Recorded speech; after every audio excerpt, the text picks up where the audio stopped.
major event for us. We're expecting thousands of people in the area, so we're well prepared for something like this. We've pre-planned for several months now, and we're prepared for anything. As you can see in downtown Toronto, there are thousands of officers. We're in partnership with the RCMP, Ontario Provincial Police, smaller town police forces, and we're prepared. We have a lot of police officers here for public safety. We want to ensure that the delegates are safe, as well as the citizens. So one thing is, it's planning and preparing. How many officers left? Approximately 20,000 police officers / community officers within the Toronto area. So talk to me a little bit about the technology that you're bringing to bear here. What sort of things are you deploying around the city to make sure this is safe? Well, you're looking at, first of all, you're looking at the officers. You're looking at all the various equipment. Right behind me is a video electronic truck, and everything is being recorded. Driving around, things are being recorded. We're looking at officer safety issues as well, any threat assessments. We're looking at demonstrators as well. The one thing we're working with demonstrators.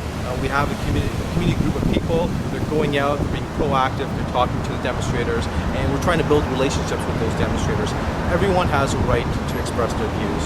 We're permitting them to do that, so we're not stopping them. But we're asking people, we want it to be peaceful. Any sort of misconduct, any kind of criminal code violations, the person will be arrested. We won't tolerate that. But we'll even assist you with your demonstration. So we're urging people to contact their local police service and inform us of your demonstration, what type of demonstration, the amount of people, and the area. But you had an arrest.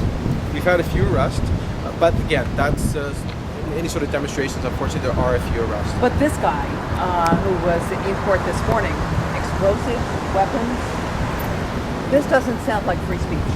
Well, that obviously there's an issue there, and we were proactive.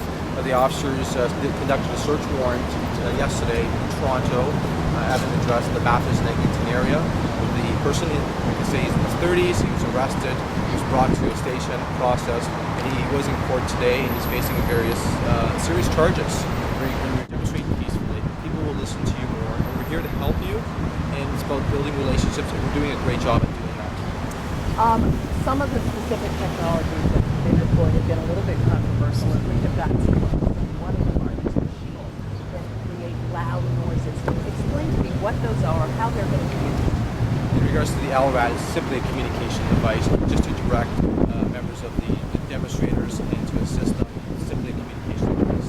The fear has been that they will blast a loud noise and will harm the hearing.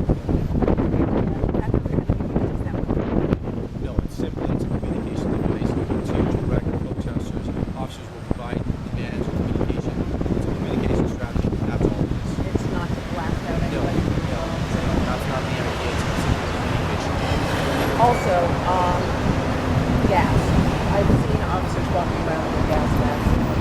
What's the policy? It's just if there's an issue with gas, it's obviously to protect themselves, so they can go into a situation and not be affected by the gas. And it's a gas mask that will place over their face and head.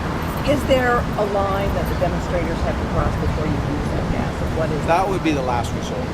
That would be extremely the last resort. Our policy is to communicate with people, not just with policy. Ensure that to build relationships. Any sort of violence, we don't want to get into violence. We don't want. We have to restrain someone. That's our last resort. If we wanted to handle this in a peaceful manner, and that's what our policies are.